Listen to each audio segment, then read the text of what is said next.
Zitata et soyez les bienvenus dans votre rendez-vous avec l'actualité. Écoutez ça, aujourd'hui je vous propose de parler de lecture et d'apprentissage. Et oui, en ce mois de décembre, il y a une toute nouvelle édition d'un livre, d'un magazine je dirais, qui s'appelle Tout Petit. Et pour pouvoir parler de ce beau projet à destination de la petite enfance, nous recevons son fondateur. Bonjour Monsieur Wana, comment allez-vous? Moi, je vais bien, merci. Bienvenue sur l'antenne de Zitata. Merci beaucoup. Alors c'est une première pour parler de ce projet qui s'inscrit dans un plus grand projet qui s'appelle Yécric, n'est-ce pas? Exact. Est-ce que vous pouvez un petit peu revenir sur l'historique de votre maison d'édition?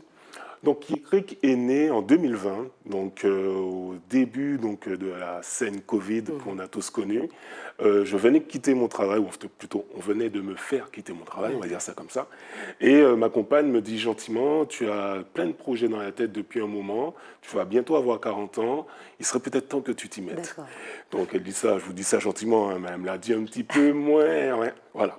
Et donc, ça m'a poussé un petit peu, ça m'a donné envie d'y aller. Et ce projet que je mûrissais depuis la naissance de ma fille, ben, je me suis dit, mais vas-y. Voilà, un produit martiniquais, aussi guadeloupéen, qui puisse permettre aux parents d'avoir un outil pour les aider à transmettre la culture caribéenne. Voilà. Alors, c'est né de la constatation d'un besoin. Tout à fait. Il manquait quelque chose sur le marché qui réponde à ça. La naissance de ma fille a mis ça en évidence. Premier anniversaire, on lui offre, je crois, un abonnement à Pomme d'Api ou quelque chose du genre. Et moi, je me dis, mais qu'est-ce que je pourrais lui offrir, moi, pour parler un petit peu de nous, en fait, notre façon d'être, notre façon de vivre, notre imaginaire. Eh bien, il n'y a rien, quoi. Et là, vous fondez votre première entreprise. Et puis sort le concept de la box. Qu'est-ce que c'est? Donc, une box qu'on appelle un kit, en fait, ben, c'est tout simplement le fait de recevoir un magazine, mais pas seulement. Aussi une activité manuelle à réaliser. Donc ce n'est pas juste un jouet, hein, c'est vraiment une activité que l'enfant doit concevoir et donc mener à bout. Voilà. Et donc nous, on ira rajouter aussi un poster sur un animal de la biodiversité de la Caraïbe. Et donc ça s'appelle tout simplement la box Yécric ou encore Kit Yécric. Voilà. Et c'était à destination de quel public au niveau de la tranche d'âge? Au départ, c'était un petit peu... Nous mettait toute bagaille en dedans et justement ça parlait pas à tous. Donc on s'est dit qu'on va parler aux 3, 7 ans, 3, 8 ans. Après on a voulu parler aux 6, 10 ans, mais en même temps plaire aux 3, aux 4, 5 ans. C'est dit allez, à force de faire comme ça, on plaît à personne. Donc on a arrêté un moment, on s'est dit on va faire un magazine pour les grands, les 6, 10 ans et l'année prochaine, si on a la force, si on a le courage, on sort au deuxième. Et la force, vous l'avez eue, puisqu'il arrive. Exactement. Dans cette aventure, vous n'êtes pas seul, vous êtes accompagné aussi par d'autres personnes. Combien êtes-vous dans votre équipe? On va dire en tout et pour tout, si je compte ma compagne qui a rejoint l'aventure pleinement, notre apprenti, donc ça fait 3.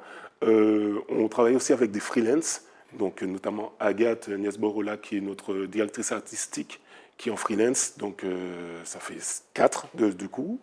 Et notre créoliste aussi, donc 5. Et bien sûr, tous nos partenaires fournisseurs et autres. Mais on va dire, on est 4 et demi à travailler plutôt pleinement sur ce projet chaque mois. Et là, on parle des enfants, mais c'est un produit qui accompagne aussi une tranche d'âge où on ne sait pas forcément lire. Vous devez rendre la lecture attractive pour les parents. Il ne faut pas que ça soit une galère pour eux d'avoir cet objet entre les mains. Exactement. Alors, comment vous avez fait pour pouvoir plaire aux petits comme aux grands? Je veux dire que j'ai la chance de le vivre quotidiennement. Je suis papa de 3 enfants, donc 3 petites filles. Vous le testez vous-même avant. Exactement, tout à fait. Donc 3 petites filles, donc une petite qui a 9 mois et 2 grandes de 7 ans et de 4 ans. Donc l'exercice d'être là, de lire les ouvrages pour mes enfants, je le fais depuis un moment déjà. Et c'est un moment que j'apprécie. Et donc avoir passé le pas et d'être moi aujourd'hui auteur de littérature jeunesse pour enfants, donc ça s'est montré être plus évident pour moi que je l'aurais cru. Alors, à travers vos différents magazines, vous parlez de valeurs, de choses qui vous tiennent à cœur. Qu'est-ce que vous avez voulu transmettre? On est parti là aussi d'un constat, en fait, tout simplement. Lorsqu'on va dans les magasins, lorsqu'on traîne dans les rayons littérature, on retrouve souvent les mêmes bouquins, les mêmes livres autour de la littérature jeunesse entière. Ce sont souvent les mêmes qu'on retrouve depuis 5-6 ans. Et là, on s'est dit, mais ça serait bien qu'on puisse proposer un renouvellement assez courant, assez fréquent. Et là, donc, on a commencé à potasser là-dessus, à échanger avec des gens, leur demander qu'est-ce qu'ils aimeraient bien pouvoir retrouver. Voilà. Qu'est-ce qui les intéresse? Qu'est-ce qui les fait vibrer?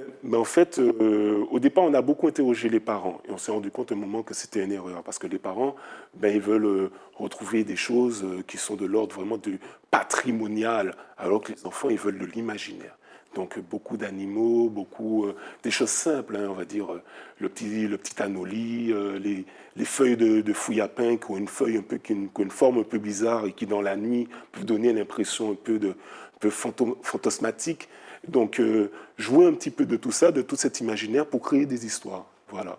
Et dans donc, Tout Petit, on retrouve ces éléments, voilà. sachant qu'il n'y a pas qu'une seule histoire, hein, il y a un imagier, il y a vraiment beaucoup d'éléments que vous avez construits pour que l'enfant ait une véritable expérience à travers cette vingtaine de pages. Exactement. Donc c'est 28 pages.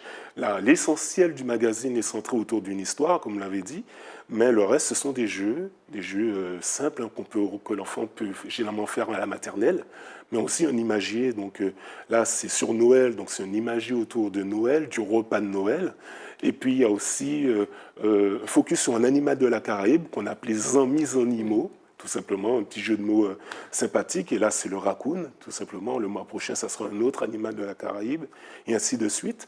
Et puis aussi une petite bande dessinée sur Coco Lapin et Domino Cochon. Voilà, nos deux héros, nos deux mascottes à Écric, qui sont nul autre que les enfants de Compé Lapin et de Compé Cochon. Et on retrouve ces thèmes à chaque numéro, c'est ça la projection, pour que les enfants s'habituent à retrouver les aventures. Le propre de magazine, tout simplement. La même récurrence chaque mois, voilà, avec une nouvelle histoire, de nouveaux personnages, voilà. Et l'histoire. Alors là, vous partez d'une citation en créole. Exact. C'est très original. C'était pour apprendre le vocabulaire tout en s'amusant. C'était vraiment un outil pédagogique. En fait, on s'est dit que pour cette première saison, ça serait bien qu'on parte sur une idée particulière, une idée originale. Et donc, l'idée de partir sur un proverbe entier, et donc des mots, quatre paroles, tout ça, ce sont des choses qui sont importantes dans notre culture. On se rattache souvent à une expression lorsqu'on parle, parole en bouche pachage, voilà, plein d'expressions comme ça, bœuf d'ouvre, l'eau clair. On a toujours une parole qui sort pour donner du corps à un moment qu'on vit constamment. Et donc on s'est dit pourquoi pas utiliser ces proverbes-là et construire un récit autour. Et donc pour le premier numéro, c'est trop pressé, pas qu'à faire j'ouvre. Et donc autour de la valeur de Noël, Noël c'est les cadeaux, c'est le sapin, c'est tout ça, mais c'est aussi la préparation. C'est le fait de prendre son temps, tout ça, et de construire avec la famille, les grands-parents, les tontons, les tatis. Voilà, c'est préparer le pâté salé, tout ça. C'est du temps en fait. Mais ce temps-là qui finit par un festin, mais finalement c'est aussi ça ce qui est sympa dans Noël, qui est cool. Voilà, et donc c'est ça, trop pressé, pas café jour. C'est tout l'avant. Exactement. Et pour vous mettre d'accord sur ces histoires, alors vous partez en observant aussi le mois sur lequel vous le sortez, puisque j'imagine que pour le carnaval, il y aura peut-être un lien, les vacances d'été, enfin les grandes vacances aussi, un lien. Bien repris. Mais, bien repris. Mais vous allez avoir des conversations avec les gens de votre équipe en disant « Ah tiens, moi je serais plus sur cette expression-là, on ne le dit pas forcément comme ça », parce que des fois le créole, c'est une langue vivante qui évolue, ça vous permet aussi d'apprendre des choses en tant qu'éditeur. Oui, consciemment. Et puis on a la chance de travailler avec un créoliste, Kofi, qui lorsqu'on émet l'idée, va nous dire attention, ça peut aussi vouloir dire telle chose. Donc quand vous faites votre récit, faut bien le tourner le récit dans le sens que vous souhaitez qu'il soit interprété. Et donc voilà, on part vraiment sur ça. Et puis le créole est présent dans nos magazines. Que ce soit pour Débouillard chez les 6-10 ans, que ce soit chez Tout Petit, le créole est présent dans la lecture, dans le récit. Et ça, on ne le traduit pas en plus. Ce n'est pas comme dans beaucoup de magazines créolophones où on traduit la langue. Voilà, nous, on a pris la décision de ne pas traduire la langue. Et le parti pris est surtout de mélanger le français et le créole, comme on le ferait dans la vie de tous les jours. Voilà. Et puis même si l'enfant ne sait pas, ou l'adulte peut douter aussi, c'est dans le contexte qu'on devine les mots. Donc ça peut être un jeu entre parents et enfants. Voilà, c'est ça, exact. Et puis on part aussi du principe qu'on est dans un pays créolophone. La plupart du temps, la plupart des parents parlent le créole ou l'entendent ou l'ont enfin, voilà, ils savent se débrouiller avec cette langue-là. Donc du coup, ben, l'enfant bute, papa, maman est là pour pouvoir le rassurer. Et puis si maman pas savent, ben, dring, dring, Bien sûr. grand-mère, papa, Exactement, et ça grand-papa. crée du lien, Voilà. un véritable Voilà. lien social. Alors, pour les gens qui seraient intéressés, surtout qu'on est en période de Noël, ça peut être un très beau cadeau, il faut le dire. C'est On inspirant. a même sorti un petit slogan là-dessus qui dit offrez un cadeau qui dure toute l'année. La Yekrich. lecture. Voilà. Bien sûr. Pensez-y. Belle phrase. Et vous proposez plusieurs formules. On peut les prendre sur une formule plus longue, comme à l'unité. Vous pouvez nous en parler? Voilà, mais en fait c'est vraiment pour Noël et c'est aussi pour le lancement de ce nouveau numéro. On a lancé une campagne Ulule qui est une campagne de soutien en fait à ce lancement parce que plus vous serez nombreux à recevoir ce magazine, plus nous on aura donc de commandes, on pourra négocier aussi avec notre imprimeur, plus on sera solide en fait pour pouvoir en produire d'autres. Et donc à ce moment-là, on s'est dit ben, on va pas proposer uniquement un numéro, enfin une formule annuelle, on va proposer une formule unitaire. La personne peut venir et prendre juste un magazine, voilà. Mais elle peut aussi se dire, bon, allez, je veux en prendre 3. Et quand je dis 3 magazines, c'est 3 numéros. Donc c'est le numéro de décembre, celui de janvier, celui de février, voilà. Et puis aussi, elle peut se dire, allez, on donne la force, on est copains, on est sympa, on y va, et prendre l'année entière. Ouais, et et donc vous à ce croyez moment-là, au ce sont projet. les 7 numéros. Donc, c'est-à-dire que quand on investit sur l'un de vos magazines, on porte aussi votre entreprise qui est locale, puisque Exactement. les publications sont faites en Martinique. Exactement. Elles sont imprimées ici. Notre graphiste est en Martinique, nos imprimeurs sont en Martinique, notre créoliste en Martinique, on est en Martinique, tout Pays. bagay, pays, pas ni plus pays, nous. Alors, j'ai envie de vous dire, quel lecteur vous étiez étant petit? Ben, je ne crois pas que j'étais si bon lecteur que ça, mais j'ai toujours été très imaginatif. J'ai beaucoup nourri mon imagination et j'ai eu la chance de grandir entre la Guadeloupe et la Martinique. Ma mère martiniquaise, mon père guadeloupéen, mes parents se sont séparés très tôt, mais ma mère restait en Guadeloupe. Donc j'ai grandi comme un Martiniquais en Guadeloupe, voilà. Et là-bas, je viens du Moule, qui est la campagne de guadeloupéenne, très plate, avec des balades à vélo de fou, dans les champs de canne, des trucs de malade.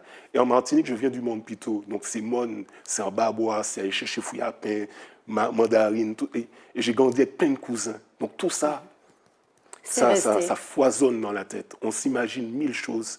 Et en plus, il y a les récits de mes parents. Quand mes parents me racontent leur enfance et tout ça, les choses. Dernièrement, ma mère me raconte une balade à cheval qu'elle a fait. Je dis, à cheval? Elle me raconte ça, ben, j'hallucinais. Et donc, il y a plein de trucs comme ça qui sont là, qui nourrissent l'imagination. En fait, c'est un peu de vous à chaque fois, dans chaque numéro. Puisque vous êtes plusieurs à travailler dessus et vous vous mettez d'accord sur des récits. Et puis, il y a plein de conversations. Quoi. Mon frère, ma tante, mon cousin.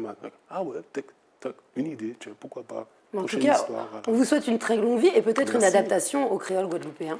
Ah mais non, c'est pas peut-être, c'est le cas. En fait, c'est surtout clair dans Débouilla pour les plus grands. Okay. Le créole guadeloupéen est aussi présent dans le magazine. C'est vraiment les deux langues sont présentes, guadeloupéenne, martiniquaise, dans le magazine. Et pour tout petit, eh bien, on a fait le choix que un mois c'est créole martinique et l'autre mois c'est créole guadeloupe. Okay. Donc là, on a commencé avec le créole martiniquais. Parce que pour la petite histoire, les héroïnes dans les magazines, ce sont mes filles et ma mère. Donc voilà, tout premier numéro, j'ai voulu leur rendre hommage. Et puis le prochain numéro, ça sera en créole guadeloupéen. Ok, voilà. Je vous remercie beaucoup, Grégory Wanna. Alors, merci on peut vous retrouver, on va rappeler le site internet www.laboxyecric.com. Toute information, on s'adresse à vous sur les réseaux sociaux aussi. Oui, Instagram, Facebook. Il suffit de taper Yecric et vous tombez sur nous. Eh bien, merci beaucoup. Et merci, chers spectateurs, de nous avoir suivis sur Zitata. À bientôt pour un prochain numéro de Écoutez ça.